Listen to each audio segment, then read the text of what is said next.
Mateus no era un hombre de explosiones emocionales.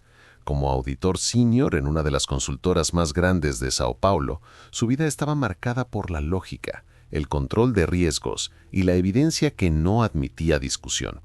Fue con esa misma metodología que él enfrentó el colapso de su matrimonio. Vivía con Isabela en un departamento de lujo en el barrio de Moema, pero en los últimos 6 meses, la dirección de ella parecía haberse expandido para incluir el vestíbulo de un hotel en el centro y un apartamento alquilado cerca de la Berrini. Los indicios no llegaron en forma de perfume distinto o lápiz labial corrido, sino en inconsistencias en los registros. Isabela, consultora de marketing de alto nivel, había comenzado a viajar demasiado. Decía que eran viajes urgentes con clientes, pero sus cuentas de gastos corporativos no cuadraban. El almuerzo con la supuesta directora Lucía parecía involucrar botellas de vino excesivamente caras para una reunión entre semana, y el recibo del hotel indicaba 2 personas en el desayuno buffet, aunque ella viajaba sola en teoría. Mateus, en silencio y con la rigidez de un depredador esperando el momento exacto, comenzó su propia auditoría personal. Usó sus propios recursos y contactos en el sector de seguridad informática para rastrear el uso de la tarjeta de crédito corporativa y del GPS compartido en el auto de Isabela. No actuó por impulso ni por rabia ciega, sino con la paciencia metódica de quien construye un expediente completo antes de presentarlo. Sabía que necesitaba evidencia sólida, algo que no pudiera ser negado ni tergiversado. Cada recibo, cada ruta, cada horario quedaba registrado en su base de datos privada. No le importaba el dolor inmediato, le importaba la verdad documentada. Y esa verdad estaba emergiendo con una claridad brutal. La traición tenía un nombre concreto: Otavio, un cliente junior que Mateus había conocido brevemente en un evento de networking meses atrás. Otavio no era discreto en absoluto, y las rutas del auto de Isabela, siempre al final de la tarde, la llevaban directamente al garaje del edificio comercial donde él trabajaba. La prueba definitiva llegó en forma de audios interceptados del sistema de infoentretenimiento del auto alquilado por Isabela, el que ella utilizaba en sus supuestos viajes de negocios. Ella y Otavio habían tenido una conversación extensa sobre cómo Mateus era previsible y aburrido, y cómo ella estaba usando los gastos de la empresa para financiar el romance. La grabación era un insulto triple: personal, profesional y financiero. Mateus escuchó cada palabra con la misma expresión neutra que usaba al revisar estados financieros fraudulentos. No hubo lágrimas ni gritos en la soledad de su oficina casera. Solo tomó notas, archivó los audios y creó una carpeta digital y física titulada Riesgo Cero. Esa carpeta contenía todo: fotografías con marcas de tiempo, extractos bancarios, recibos con firmas, transcripciones completas. Era un caso cerrado antes de que Isabela siquiera supiera que estaba siendo investigada. Mateus había aprendido en su carrera que la documentación adecuada era la única arma infalible. El momento elegido fue un viernes por la noche. Isabela regresaba de lo que ella afirmaba era una presentación crucial en Curitiba. Mateus estaba en la sala, tranquilo pero tenso, con la luz fría de la lámpara de pie iluminando los papeles sobre la mesa. Había ensayado mentalmente este momento docenas de veces, ajustando cada frase para lograr el máximo impacto con el mínimo de emoción visible. No quería parecer herido ni vulnerable, quería proyectar control absoluto. Isabela entró arrastrando su maleta pequeña, con los tacones en la mano y el cansancio fingido pintado en el rostro. Dijo que estaba exhausta mientras dejaba caer su bolso sobre el sofá de cuero italiano. Mateus se levantó con movimientos medidos. La frialdad en su voz la asustó más que si hubiera gritado.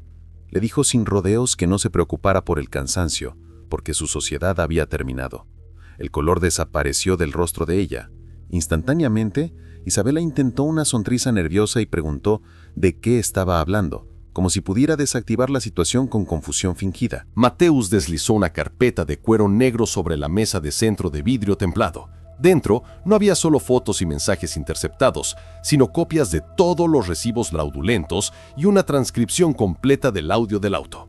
La primera página era el encabezado de los documentos de divorcio, ya redactados por su abogado de confianza. Le explicó con voz baja y controlada que ella lo había traicionado, mentido y humillado. Pero más importante aún, había cometido fraude corporativo al usar el dinero de la empresa para pagar las noches con Otavio. Cada palabra salía como un bisturí afilado, cortando cualquier posibilidad de malentendido. No había espacio para interpretaciones ambiguas ni para excusas emocionales. Los hechos estaban allí impresos y clasificados con pestañas de colores. Isabela no lloró, pero su mirada calculadora comenzó a buscar una salida estratégica. Intentó explicar que no era lo que parecía, que se sentía sola porque él siempre estaba obsesionado con sus números y balances. Era el argumento clásico, el intento de redistribuir la culpa. Mateus la corrigió con precisión quirúrgica. Le recordó que ella no estaba sola, sino ocupada inventando reuniones con directoras Lucía, que no existían, para encubrir suites de hotel en el centro de la ciudad. Él era el auditor y había rastreado cada centavo gastado. Su empresa lo sabría todo el lunes por la mañana, a menos que ella firmara los papeles en ese mismo instante. Extendió la pluma Montblanc que había usado para firmar su contrato matrimonial años atrás. El terror en el rostro de Isabela era visible y genuino. No era el miedo de perderlo a él como persona, sino el pánico de perder el control y la reputación profesional que tanto había cultivado en círculos empresariales exclusivos. Preguntó con voz entrecortada si él estaba amenazando su carrera. Mateus respondió que no, que simplemente estaba presentando las consecuencias lógicas de sus decisiones. Las acciones que tenían en el portafolio de inversiones, el departamento de lujo, el auto que ella usaba, todo estaba a nombre de él o había sido comprado con su capital antes del matrimonio. A menos que quisiera que él presentara todas las pruebas de fraude al CEO de su empresa, debía firmar, recoger sus cosas y mudarse. Isabela intentó la jugada final, recurriendo al desprecio y al ataque personal. Lo llamó psicópata, siempre tan metódico y aburrido. Dijo que por eso había buscado a alguien que la hiciera sentir viva de verdad. Era su último intento de herirlo, de encontrar alguna grieta en su armadura emocional.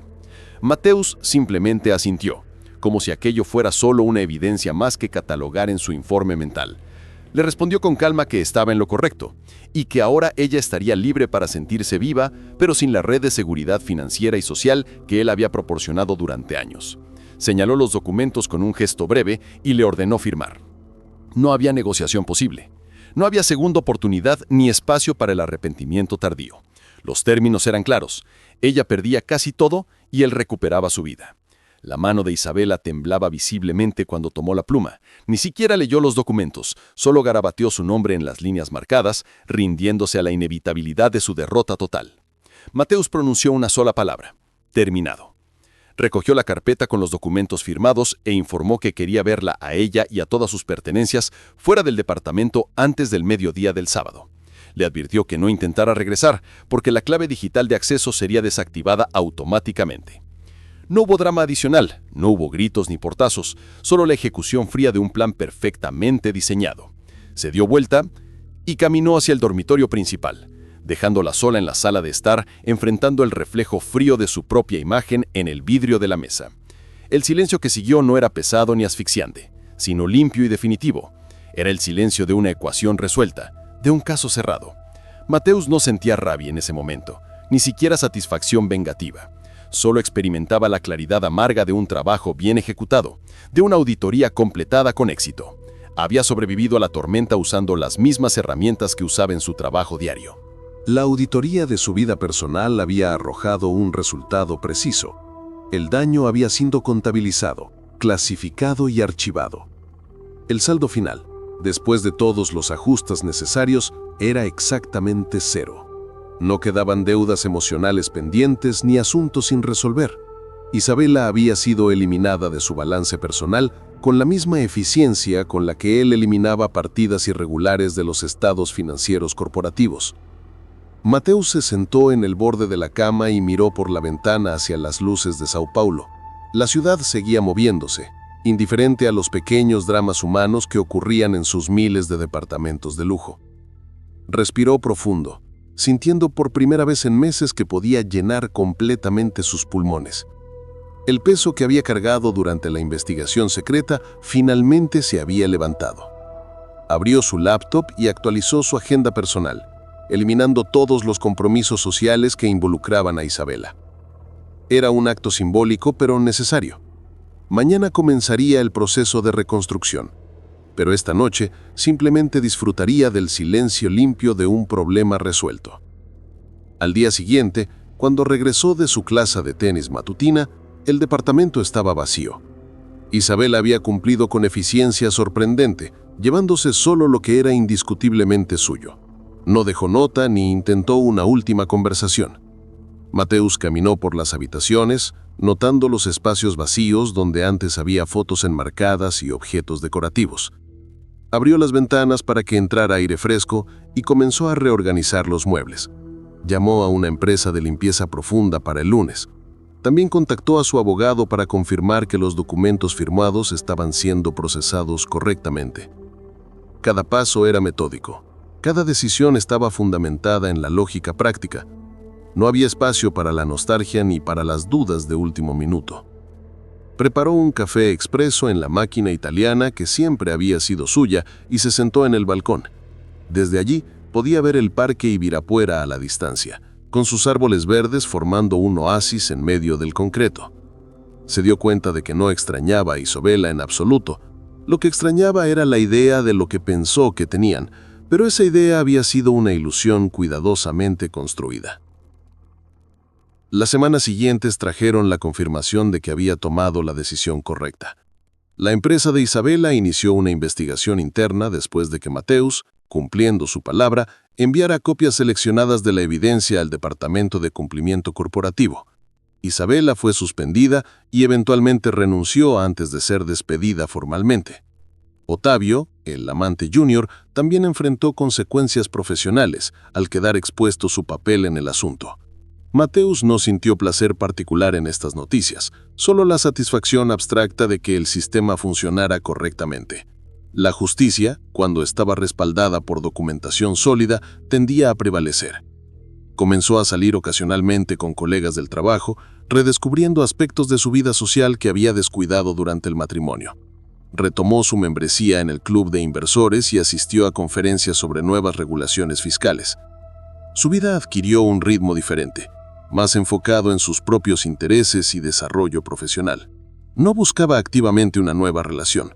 Estaba reconstruyendo primero su propia estructura interna antes de considerar incorporar a alguien más a su vida. Meses después, Mateo se encontró con un antiguo compañero de universidad en una conferencia de auditoría forense. Durante la cena, su amigo le preguntó cómo estaba después del divorcio. Mateus respondió con honestidad que estaba bien, mejor de lo que había estado en años. Su amigo, conociendo su naturaleza analítica, le preguntó si había aprendido algo del proceso. Mateus pensó por un momento antes de responder. Dijo que había aprendido que la misma disciplina que aplicaba en su trabajo profesional podía ser aplicada a su vida personal, pero con una diferencia crucial. En el trabajo, auditaba para encontrar errores y corregirlos dentro del sistema existente. En su vida personal, había auditado para eliminar completamente el sistema defectuoso y comenzar de nuevo. La traición de Isabela no lo había destruido, lo había liberado de una inversión que ya no generaba retorno positivo. Había cortado sus pérdidas en el momento óptimo, antes de que el daño fuera irreparable.